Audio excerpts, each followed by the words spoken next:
ہمارے ملک کے اندر جب بھی کوئی ایسی ایکٹیویٹی ہوتی ہے جس میں بہت سارے انٹرنیشنل لوگ بھی آتے ہیں، کچھ ایسی اچھی ایکٹیویٹی ہو تو ہم اس کو بہت ذوق و شوق سے آپ کے ساتھ شیئر کرتے ہیں. اور کراچی میں چونکہ میں نے آپ کو بتایا کہ میں ویکینڈ پہ وزٹ کر رہی تھی تو بڑی زور و شور سے تیاریاں جاری تھی جی. بین الاقوامی دفاعی نمائش جو ہے اور سیمینار آئیڈیاز 2024 کل سے 22 نومبر تک کراچی میں شروع ہونے جا رہے ہیں. اور اس نمائش میں بڑے پیمانے پر جی جدید اور روایتی جو دفاعی آلات ہیں، اسلحے ہیں، اس کے جو سسٹمز ہیں، گاڑیاں ہیں، اس کی نمائش کی جائے گی. اور اس میں دنیا بھر کے مختلف ممالک کے جو وفود ہیں اپنے سامان کے ساتھ شریک ہوں گے. ملکی سطح پر جی تیار کردہ جو دفاعی مصنوعات ہیں وہ بھی نمائش میں رکھی جائیں گی. اور پاکستان آرڈیننس فیکٹریز اس نمائش میں اہم شریک بھی ہے جو کہ وزارت دفاعی پیداوار کے تحت سب سے بڑی دفاعی صنعتی کمپلیکس بھی ہے. اور بین الاقوامی معیار کے مطابق روایتی ہتھیار ہو، گولہ بارود ہو، تجارتی دھماکہ خیز مواد ہو اور غیر فوجی استعمال کے دھات کے مختلف پروڈکٹس تیار کرتا ہے. آئیڈیاز 24 کے حوالے سے آپ کو بتائیں جی تو دفاعی صنعت میں جدید ترین ٹیکنالوجیز کے حوالے سے اس کی نمائش کے ساتھ ساتھ جو عالمی شراکت داری ہے اس کے نئے مواقع بھی فراہم کرے گا. یہ ایونٹ جی عالمی دفاعی تعاون کے مستقبل کی جو کہ ڈائنامکس کو چینج کر سکتا ہے، ڈیفینیٹلی کر سکتا ہے. اس حوالے سے ہم بات کریں گے. ہمارے ساتھ عزیر خان موجود ہیں جو کہ ٹیکنیکل آفیسر ہیں پاکستان آرڈیننس فیکٹری کے. ان کو خوش آمدید کہتے ہیں. تھینک یو ویری مچ سر، بہت شکریہ آپ کے وقت کا. گڈ مارننگ، کیسے ہیں آپ؟ ٹھیک ٹھاک ہیں؟ تھینک یو سو مچ، آپ نے مجھے بلایا. میں بالکل ٹھیک ہوں. Thank you very much. ہم چاہیں گے تھوڑا سا ہمیں اس نمائش کے حوالے سے بتائیں. یہ تو چند اہم بیسک سے پوائنٹس ہیں جو میں نے اپنے دیکھنے والوں کے ساتھ شیئر کیے ہیں. آپ اس حوالے سے میں ان ڈیٹیل آگاہ کیجیے گا، کیسی تیاریاں ہیں اور کیا کیا چیزیں ہمیں اس ایگزیبیشن یا نمائش میں دیکھنے کو ملیں گی؟ جی، اصل میں ایسے ہے کہ اگر آپ دیکھیں تو ہر دنیا کا جو ہر ملک ہے وہ ایک ڈیفینس ایگزیبیشن کراتا ہے جس کا مقصد یہ ہوتا ہے کہ وہ اپنے ملک کے اندر موجود جو ڈیفینس انڈسٹریز ہوتی ہیں ان کی کیپیبلٹی دنیا کے سامنے شو کیس کرتا ہے اور اس کو ایکسپورٹ پوائنٹ آف ویو سے اپنے کلائنٹس کو اپنی طرف متوجہ کرتا ہے. تو جیسے آپ سمجھتے ہیں کہ پاکستان میں جو ڈیفینس انڈسٹری ہے وہ بہت اسٹرانگ ہے، بہت جو ڈیفینس انڈسٹریل بیس ہے اس کے اندر نہ صرف پاکستان آرڈیننس فیکٹریز بلکہ ایم او ڈی پی کے اندر چلنے والے دوسرے آرگنائزیشنز جیسے کہ ایچ آئی ٹی ہے، پی آئی سی کامرا ہے اور پرائیویٹ انڈسٹریز ہیں، آل سنز ہے، داؤد سنز ہے. کیونکہ یہ آئیڈیاز پورے پاکستان کی ریپرزنٹیشن ہے تو میں ضرور یہاں پہ دوسری جو پرائیویٹ آرگنائزیشنز ہیں ان کا بھی نام لینا چاہوں گا جو کہ کنٹریبیوٹ کر رہی ہیں. تو یہ پورا ایک کینوس ہے، یہ اس کی ایک ریپرزنٹیشن ہے. اور یہ پاکستان کی جو مینوفیکچرنگ سیکٹر کے اندر جو کیپیبلٹی ہے اور اس کے اندر بھی جو نئے انیشیٹوز لیے ہیں گورنمنٹ نے جس میں نیسٹپ ہے، ایئر فورس کے جو اس کو لیڈ کر رہی ہے، اسی طرح اور ایس پی ڈی کے اندر چلنے والے جو ادارے ہیں، تو یہ ان کی ایک ریپرزنٹیشن ہے. اور جو انٹرنیشنل کلائنٹس ہیں ان کو اٹریکٹ کرنے کے لیے بڑا اچھا پلیٹ فارم ہے. یہ ہر 2 سال کے بعد ہوتی ہے. یہ 12واں ایڈیشن ہے. آپ یہ سمجھ سکتے ہیں کہ اب کتنا میچور ہو چکا ہے. اب میں واپس اگر پاکستان آرڈیننس فیکٹریز کی طرف آؤں تو جیسے آپ نے بتایا کہ پاکستان آرڈیننس فیکٹریز جو ہے وہ کہ سب سے پرانی اور سمجھ لیں کہ مدر آف دا انڈسٹریز ہے پاکستان کے اندر.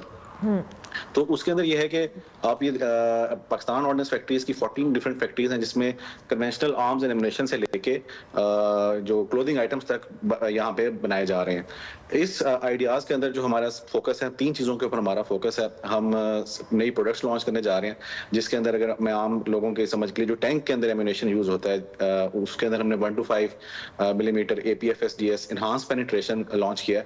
اور آپ کو یہ جان کے فخر ہوگا کہ پاکستان اب ان 5 ممالک میں شامل ہے جو یہ اس طرح کا ایمونیشن تیار کر سکتے ہیں.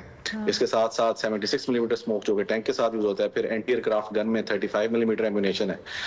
نہ صرف نئی پروڈکٹس بلکہ ہم نئی کیپیبلٹیز اور نئی جو انڈسٹریل ڈیپتھس ہیں ہمارے پاس یا اسٹرینتھس ہیں ہمارے پاس وہ بھی لانچ کرنے جا رہے ہیں جس کے اندر 3D پرنٹنگ ہے، ڈیزائن کی فیسلٹیز ہیں، سیمولیشنز کی فیسلٹیز ہیں جس کے اندر آپ کمپلیکس جو پرابلمز ہیں ڈیفینس سے ریلیٹڈ، ڈیفینس پروڈکشن کی ڈیولپمنٹ سے ریلیٹڈ ان کو سیمولیٹ کر سکتے ہیں. وہ ہمارے لیے بڑا فوکس ہے. اور تیسرا جو سب سے اہم ہے کہ جو ہم اپنی کیپیبلٹیز میں اضافہ کرنے جا رہے ہیں، جو ہم نئے ٹیکنالوجی پارٹنرز ملک کے اندر اور ملک سے باہر بنا رہے ہیں وہ بھی ہمیں جوائن کر رہے ہیں اور وہ ہمارے بوتھ پہ اویلیبل ہوں گے. اور آپ دیکھیں گے کہ جو اگلے 4-5 سال آنوں میں پی ایف جس طرح اپنے آپ کو ری ڈیفائن اور ری شیپ کر رہی ہے تو وہ بھی آ کے آپ آئیڈیاز کے اندر اس کو وٹنس کر سکتے ہیں. اچھا، جیسے آپ نے کہا کہ دنیا بھر سے جو مختلف ٹیکنالوجیز ہیں، انوویشنز ہیں وہ بھی اس ایگزیبیشن کا حصہ ہوں گی. ظاہر ہے آپ نے خود بھی ابھی مینشن کیا ہے کہ دنیا بھر کے تمام تر جو ممالک ہیں ان کا جو ڈیفینس سسٹم ہوتا ہے وہ بہت امپورٹنٹ ہوتا ہے, اور ڈیفینس سسٹم کے اندر جو لوکلی مینوفیکچر چیزیں ہوتی ہیں یا دیگر معاملات ہوتے ہیں وہ بڑی امپورٹنس کے حامل ہوتے ہیں. تو جب ہم مختلف کنٹریز کی بات کر رہے ہیں تو کیا ایسے آئیڈیاز اور انوویٹو چیزیں ہیں جو اس آپ کے بوتھ کے علاوہ بھی اوور آل اس ایگزیبیشن کا حصہ ہوں گی جو لوگوں کے لیے بھی اٹریکٹیو ہوں گی بہت ساری؟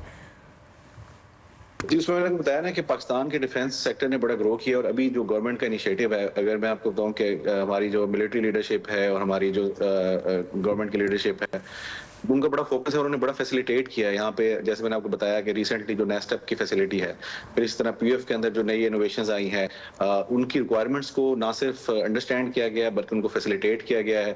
جو ڈفرینٹ ریڈ ٹیپزم کا شکار تھی چیزیں ان کو ختم کیا گیا ہے. اس کی وجہ سے آپ آ کے دیکھیں گے کہ پچھلے ایڈیشن اور اس ایڈیشن میں بڑا فرق ہے, اور وہ جو فرق ہے وہ ان آرگنائزیشنز کے اندر آنے والے چینجز کی وجہ سے ہے. آپ ایچ آئی ٹی کے اندر دیکھیں تو ایچ آئی ٹی نے نیا ٹینک لانچ کیا ہے, ایچ آئی ٹی نے گن بیرل مینوفیکچرنگ کی فیسلٹیز کو ایڈ کیا اپنی کیپیبلٹی کے اندر.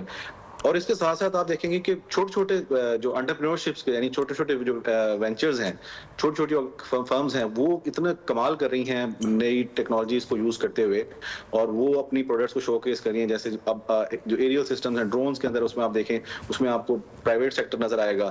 تو یہ ایک بڑا ہیلدی کمپٹیشن بھی ہے, اور اوور آل اس ملک کے لیے بڑا اچھا ہے کہ یہاں پہ. اور یہ چیز میں یہاں پہ بتانا جو یہ سمجھنے کی ضرورت ہے کہ آپ یہ ہسٹوریکلی ٹرینڈ دیکھ لیں, ڈیفینس جو مینوفیکچرنگ یا ڈیفینس انڈسٹریز ہی ہیں وہ ہی ڈرائیو کرتی ہیں تمام ٹیکنالوجیکل انوویشنز کو. تو یہ بڑی ایک خوشائند چیز ہے جو پاکستان میں ہو رہی ہے, اور اب اس کے اندر کافی زیادہ اضافہ ہوا ہے کہ جو ہمارا ڈیفینس انڈسٹریل سیکٹر ہے وہ بہت گرو کر رہا ہے, اور ہماری ایکسپورٹس کافی بڑھ رہی ہیں, اور وی آر ویری ہوپ فل کہ ہم اس ملک کی اکانومی کے اندر ایک بڑا اچھا کردار ادا کریں گے. آپ نے ایکسپورٹس کے حوالے سے بات کی, ظاہر اس کا بڑھنا بڑا ضروری ہے, اور جب ہمارے پاس اتنی اچھی ٹیکنالوجی اتنی اچھی چیزیں موجود ہیں تو ایکسپورٹ ہونا بھی اور اس کا ایک بڑے پیمانے کے اوپر ہونا, اس میں اضافہ ہونا, یہ بھی بڑی امپورٹنس کا عامل ہے. اس میں آپ کو کیا چیزیں آپ کو لگتا ہے کہ ود ٹائم مزید بہتر ہو سکتی ہیں کہ ہمارے اس ڈیفینس سسٹم میں جو ہم چیزوں میں کام کر رہے ہیں پراپرلی ورکنگ کر رہے ہیں وہ ایکسپورٹ بھی اس کے ساتھ جو کہنے الائن کرے؟ جی, اس میں اگر میں پاکستان آرڈننس فیکٹریز کی بات کروں تو ہمارا ایک لمیٹنگ فیکٹر یہ ہے کہ ہم ایک ایمونیشن پروڈیوسنگ سیٹ اپ ہے. تو ہماری ڈیپینڈنس اس چیز پہ ہوتی ہے کہ جو کنٹریز وہ ایمونیشن یوز بھی کر رہے ہیں نہیں, یا ان کے پاس کیا وہ اکوپمنٹ ہیں بھی یا نہیں. اور جیسے میں نے بتایا کہ پاکستان آرڈننس فیکٹریز کا جو پرائم مقصد ہے وہ اپنی آرمڈ فورسز کی ریکوائرمنٹس کو میٹ کرنا ہے. تو اس کے بعد جو ہمارے پاس سرپلس کیپیسٹی بچتی ہے وہی ہم ایکسپورٹ کر سکتے ہیں. جہاں تک بات ہے کہ ہم ایکسپورٹس کے اندر جو ٹیکنالوجیز جیسے میں نے بتایا کہ ایک تو ایکسپوجر وہ, اور وہ جو کہہ لیں کہ جو ریچ تھی اس کی کمی تھی, اس کو ایڈریس کیا کافی حد تک. اور پھر کیونکہ یہ موسٹلی جو ایکسپورٹس اور ڈیفینس ایکسپورٹس کے ہوتے ہیں یہ گورنمنٹس ڈریون انیشیٹو ہوتے ہیں, تو آپ کو ان کی گورنمنٹس کو انگیج کرنا پڑتا ہے. تو اس میں ڈپلومیسی بڑی امپورٹنٹ رول پلے کرتی ہے. تو اس میں آپ یہ دیکھ سکتے ہیں کہ یہ بڑا ایک ابھی جو ریسنٹلی اس میں ایڈیشن ہوا ہے یہ بہت اچھا اس میں ہوا ہے. اور آپ دیکھ رہے ہیں پی ایف کی جو ایکسپورٹس ہیں اس میں بھی کافی اضافہ ہوا ہے, اور ہم نے پروڈکٹس جو نہیں ایڈ کیے ہیں اس میں بھی بڑا کنٹریبیوٹ کیا ہے. ٹھیک ہو گیا, thank you very much Uzair صاحب, بہت شکریہ.